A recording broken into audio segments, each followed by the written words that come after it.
Love divine, matchless in majesty. What are the things that are considered important on the path to God realization? What are unimportant? How can man become God? What is the difference between love and intellect? What determines one's capacity for love?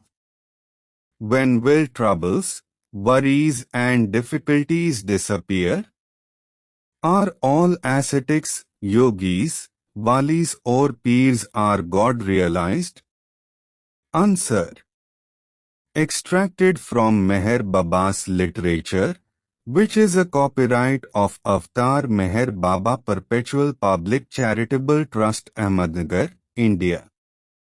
To garland me, to bow down to me, and to sing my praises are comparatively the three most unimportant things. The three most important things on the path to God realization are love, obedience and surrender. There is no possibility of compromise about these three. Love is a gift from God to man, obedience is a gift from master to man, and surrender is gift from man to master. The one who loves, desires to do the will of the beloved and seeks union with the beloved. Obedience performs the will of the beloved and seeks the pleasure of the beloved. Surrender resigns to the will of the beloved and seeks nothing. One who loves is the lover of the beloved. One who obeys is the beloved of the beloved. One who surrenders all body, mind and all else has no existence other than that of the beloved, who alone exists in him. Therefore, greater than love is obedience, and greater than obedience is surrender.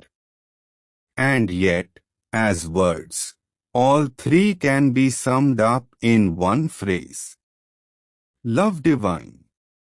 One can find volumes and volumes of prose and poetry about love, but there are very few persons who have found love and experienced it.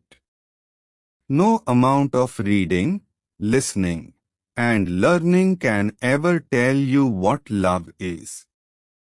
Regardless of how much I explain love to you, you will understand it less and less if you think you can grasp it through the intellect or imagination. Hafiz describes the bare truth about love when he says, Janabi Ishkra Basi Bala Tarazakil asked, Kashi in Astam Busad ke Jan Der Astin Darad. The majesty of love lies far beyond the reach of intellect. Only one who has his life up his sleeve dares kiss the threshold of love. The difference between love and intellect is something like that between night and day.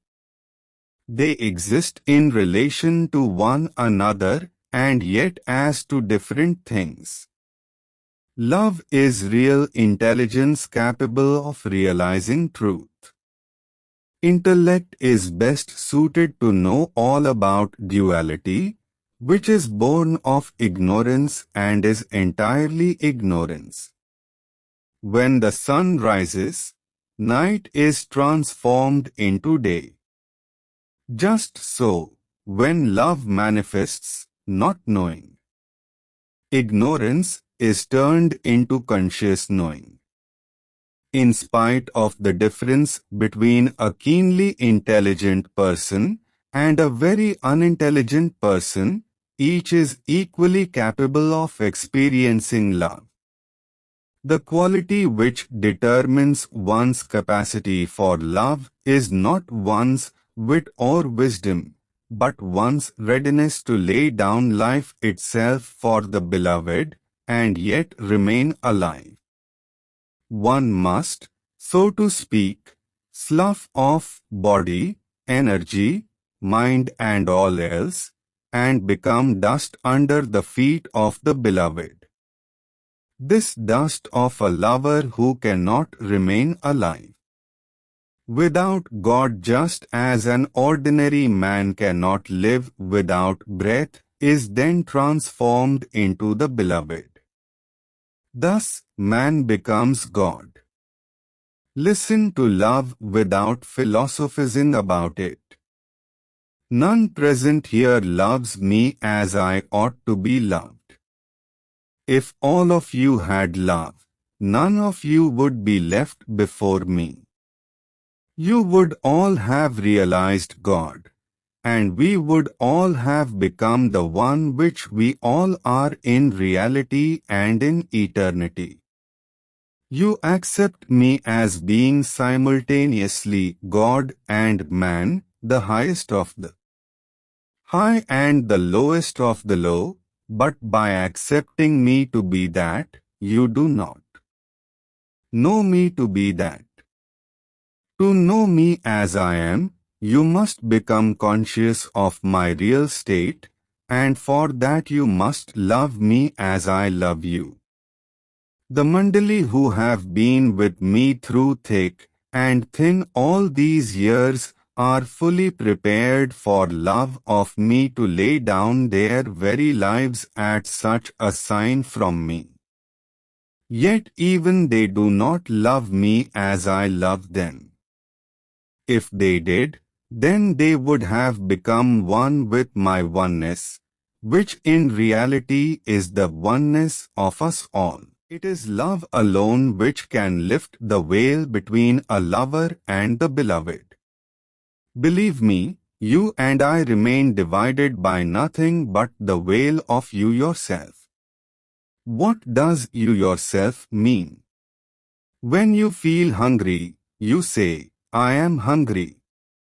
If unwell, you say, I am not well. When you say, Baba, I slept well, I am happy, they abused me, my son died, I feel miserable, those things are mine. It is this I, me, mine which is the veil. It is only because of the veil of the false ego lying between us that you find yourselves involved in so many difficulties, troubles, and worries, all of which disappear automatically when touched by the reality of love. When the curtain of your limited eye is lifted, and it can only disappear through love, and love alone, you realize unity and find me as your real self, i.e., God. I say so because it is only I everywhere. There is really nothing like you. It requires cycles and cycles for one to be enlightened with real knowledge of self or God. Therefore, millions upon millions of so-called births and deaths on your part are not sufficient in themselves to lift the veil of your limited eye.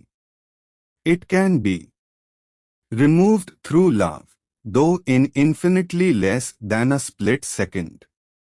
All those who are true ascetics, yogis, walis, pirs, and saints are not necessarily God-realized. Only real lovers of God, irrespective of sex, are the true men of God, Mardani Khuda. Even from among 100,000 such men of God, though, perhaps only one will become God-realized after many cycles. Both Hakim Sani and Maulana Rumi say the same thing in different words. Daha bayad keta yak mard sahib dil shavad. And Salha Mardan burdened intisar. Ta yakira barshud as sad hazar. That is, it needs many cycles for just one advanced soul to be realized. And when for many years man has longed for God realization, 1 out of 100,000 such men of God achieves it. No amount of rituals, ceremonies, worship, meditation, penance and remembrance can produce love in themselves. None of these are necessarily a sign of love. On the contrary, those who sigh loudly and weep and wail have yet to experience love. Love sets on fire the one who finds it. At the same time, it seals his lips so that no smoke comes out. Love is meant to be experienced and not disclosed. What is displayed is not love. Love is a secret which is meant to remain a secret save for the one who receives it and keeps it. To love Baba in hopes of achieving health, wealth, betterment of family and friends etc. is to love all these and not Baba. Love God and become God. I have come to receive your love and to give you mine, as I have already said. If you love me, you will find me. Unless you love me, you can never find me. Do not think that you can never love me or that you can find no time to love me. I often say that I want your love. I mean it, because that is all that I want from you. Therefore, I always tell you to love me more and more. I have also said that you cannot love me as I ought to be loved. To do that, you must first receive the gift of my love, and that gift depends upon absolute pleasure on my part in giving you just a glimpse of the reality of myself. No one can possess love by any means other than as a gift. But I give love to self and accept it myself. The giving of love knows no law save love, which by itself is the law which governs all other laws of nature. It is always infinitely easy for me to give, but it is not always equally easy for you to receive the gift of my love. Sometimes it is also infinitely impossible for one to receive that love. That is why Kabir says that some ask for it and do not get it, some get it unasked, and yet there are those who are unable to receive it even when it is offered to them. I am ever prepared to give the gift, but you must also prepare yourself to receive it. That requires real daring. Even in ordinary animal and human love, there are upper reaches in which a mother is sometimes negligent of her own life for the sake of her offspring. Or a man can remain without sleep or food or thoughts of lust for days due to his restlessness born of true love for a woman. Divine love is the fire which not only eliminates all kinds of cold, but also all sorts of imagined heat. For example, amongst the very few who possess such love is the mast known as Dondiba at Kolhapur. Though exposed to the rigors of heat, cold and rain through all the seasons, his body remains healthy, well-fleshed, and strong.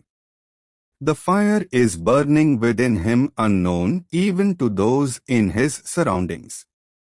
His mind has no link with his body. Love pervades him from head to foot. Although love is beyond intellect, there are innumerable points about it which can still be explained by reason and brought within its grasp. But in finality, I remain, everything else is zero, and I am the only reality. That reality cannot be reached in illusion through illusions, and there can be no hide and seek about love. When God becomes man, Avatar, Buddha, Christ, Rasul, He can bestow both love and obedience upon and accept the surrenderance of any and all individuals. I say all this as much to those who have been living with or for me all these years, as to those who are only with me now for this sevas. I tell you honestly that if you obey me honestly, you will become me, your own real self. This is not the first time I have said this. For ages past, I have been telling all to leave everything and to follow me. That means to obey me so that you may have conscious experience of me. Now is the time when those who obey me realize me. Obedience, which is greater than love, is the 100% obedience described by Hafiz. Mazan ze chunochara dam ke bandai mukbil. Bijan kubul kunad, har sukgan ke sultan gaft. Broadly translated, this means, carry out every command of the master without question, as is becoming to a lucky slave. Jai Meher Baba.